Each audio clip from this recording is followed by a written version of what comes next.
안녕하세요. 네. 안녕하세요. 안녕하세요.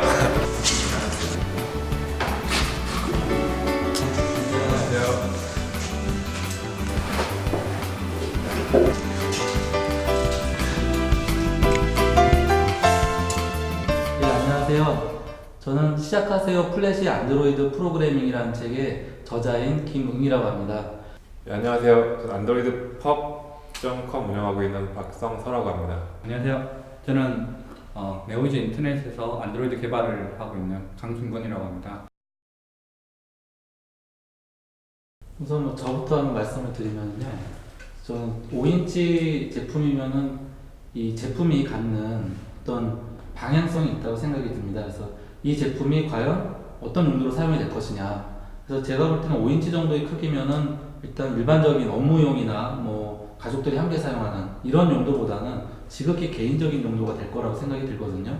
그래서 개인적인 용도라면은 가장 일반화된 용도가 영화 보는 거, TV 보는 거, 뭐 이런 용도로다 보통 쓸 텐데 5인치 정도의 화면이 크기라면은 이제 일반 뭐 휴대폰이나 이런 데서 보는 것보다는 확실히 좀 더 큰 어떤 화면이라고 느껴질 것 같고요.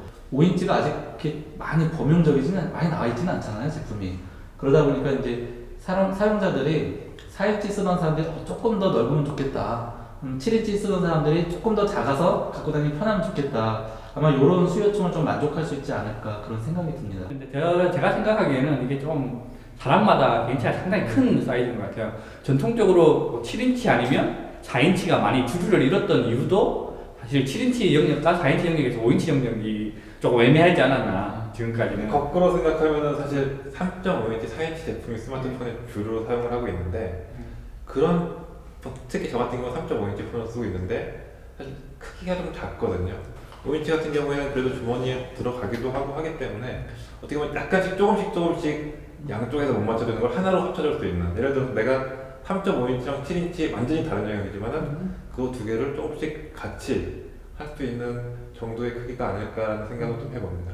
저도 좀 생각을 해보면은 그 5인치라는 크기가 실제 사용을 할 때 지하철 같은 데서 이제 영화를 본다라고 하면은 일단 한 손에 들고 써요. 한 손에 들고 쓰기 때문에 한 손에 들었을 때 이게 무게감이 느껴지지 않는 그런 무게여야지 될 거예요. 아마 7인치 같은 경우는 사실 무겁고 한 손으로 이렇게 보기에는 5인치 정도면은 그래도 꽤 시원하게 볼 수 있는 크기가 아닐까. 뭐 7인치 정도인데 이 정도에서 보면 굉장히 더 크게 느껴지긴 하겠죠. 근데 이렇게 그냥 지하철에서 이렇게 들고 본다 그러면 괜찮을 것 같다는 생각이 들어요. 지금 저는 5인치가 맥스인 것 같아요, 거의. 예. 그러니까 5인치 정도까지는 주머니에 넣을 수 있지만 그게 넘어가면 주머니에 넣기는 사실은 불편하고 좀 거북스러울 것 같아요. 그래서 이게 최대치가 아닐까. 휴대폰 같은 경우는 별로 큰 거를 좋아하지 않는데, 제가 만약 이게 휴대폰이었다라고 하면은 자주 꺼내 써야 되는 그런 제품이었다라고 하면 솔직히 5인치는 부담스럽고요. 근데 한 4인치 정도까지가 저한테 한 맥스인 것 같고, 근데 이게 휴대폰처럼 금방 빨리빨리 꺼내 써야 하는 제품이 아니라고 하면 5인치 정도까지도 충분히 괜찮을 것 같다. 4.3인치 제품을 쓰고 있고요. 그 정도 수준 4.3인치, 뭐 4.5인치 뭐 이 정도 수준에서 손에 들고 다니면 주머니에서 가볍게 넣었다 뺐다 하기 좋고 그 정도 사이즈가 제가 선호하는 사이즈입니다. 좀 요즘 막 열풍이 불고 있는 스마트폰이랑 많이 겹치는 영역이 상당히 많습니다. 그래서 과연 스마트폰이 점유하고 있는 시장에서 갤럭시 플레이어가 어떤 의미 있는 주자로서 역할을 할 수 있을까 하는 부분에서는 저는 사실 조금 의문이 있고요. 만일에